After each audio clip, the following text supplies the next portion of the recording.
Puji Tuhan, haleluya, selamat malam.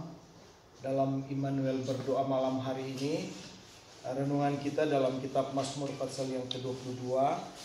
Dan saya akan bacakan ayat pertama dan ayat yang kedua hingga ayat yang ketiga. Puji Tuhan, firman Tuhan berkata, Allahku, mengapa engkau tinggalkan aku? Untuk pemimpin biduan menurut lagu rusa di kala fajar Mazmur Daud. Ayat 2, Allahku, Allahku, mengapa engkau meninggalkan aku? Aku berseru tetapi engkau tetap jauh dan tidak menolong aku. Ayat yang ketiga, Allahku, aku berseru pada waktu siang tetapi engkau tidak menjawab, dan pada waktu malam tetapi tidak juga aku tenang. Puji Tuhan, firman Tuhan yang ya dan amin. Saya percaya pada malam hari ini lewat doa Immanuel berdoa, ya, biar firman Tuhan ini boleh memberkati kita.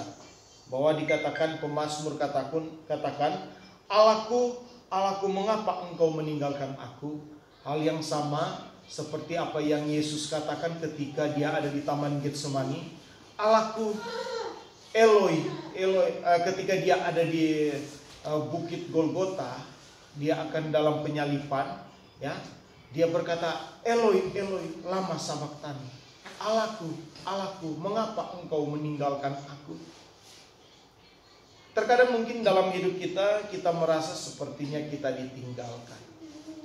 Ada saat-saat di mana memang Tuhan izinkan hal-hal harus kita jalani dalam hidup kita untuk menguji saudara dan saya, apakah kita tetap bertahan di dalam Tuhan, tetap setia dalam Tuhan, tetap mau dan rindu mencari Tuhan sekalipun dalam kondisi-kondisi yang begitu secara daging kita begitu berat. Pemazmur katakan, ya, di dalam ayat yang keempat, padahal engkaulah yang kudus yang bersemayam di atas puji-pujian orang Israel. Kepadamu nenek moyang kami percaya. Jadi Daud, ya, dalam mazmurnya dia katakan, kepadamu nenek moyang kami percaya. Nenek moyang daripada Daud, mereka percaya dan engkau meluputkan mereka. Artinya ada jawaban buat mereka ketika mereka berseru. Kenapa Daud dalam mazmur ini katakan, Allahku, mengapa engkau meninggalkan aku? Seperti tidak ada pertolongan. Ayat yang ke-6, kepadamu mereka berseru, atau nenek moyang daripada Daud berseru dan mereka terluput, ya. Ada jawaban, ada pertolongan. Kepadamu mereka percaya dan mereka tidak mendapat malu. Sepertinya kita mungkin terbawa pada satu situasi, Tuhan, kok saya seperti menjadi malu, seperti saya tidak punya Tuhan, ya. Mungkin hal-hal itu kadang terlintas, tapi percayalah, Tuhan punya waktu yang tepat buat saudara dan saya untuk dia mengerjakan yang terbaik bagi kita. Ayat yang ke-20 katakan, tetapi engkau Tuhan, janganlah jauh, ya kekuatanku, segeralah menolong aku. Lepaskanlah aku dari pedang dan nyawaku dari cengkraman anjing. Selamatkanlah aku dari mulut singa dan dari tanduk banteng. Engkau telah menjawab aku.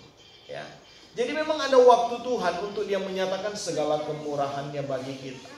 Dia akan menolong kita tepat waktunya. Dia tidak akan pernah biarkan kita jatuh tergeletak. Ada dalam ayat firman Tuhan yang lain, Tuhan akan menopang tangan kita. Dia tidak akan biarkan kita jatuh tergeletak. Dia pasti tolong kita. Itulah sebabnya mungkin dalam hidup kita sedang diuji, ya, sedang dilatih Tuhan untuk bagaimana kita hidup di dalam Tuhan. Kita tetap mencari Tuhan, kita tetap berseru kepada Tuhan, kita tetap setia semangat kepada Tuhan, kita tidak mengeluh. Kita tidak berkata-kata yang lain seperti mempersalahkan Tuhan, tetapi kita tetap jalani hidup dengan semangat. Dan saya percaya kita akan diberkati Tuhan. Puji Tuhan, demikian firman Tuhan yang singkat dalam Immanuel berdoa malam hari ini. Doa kami buat seluruh jemaat-jemaat Tuhan, diberkati Tuhan yang ada di rumah, ya, diberkati Tuhan. Saya merindukan supaya kita semangat dan terus semangat, setia dan taat mengiring Tuhan. Tuhan Yesus memberkati. Selamat malam dan selamat beristirahat. Tuhan menyertaimu dan membangunkan pagi hari engkau dengan kesehatan, dengan kekuatan yang daripada Tuhan. Tuhan Yesus memberkati. Immanuel, haleluya, amin.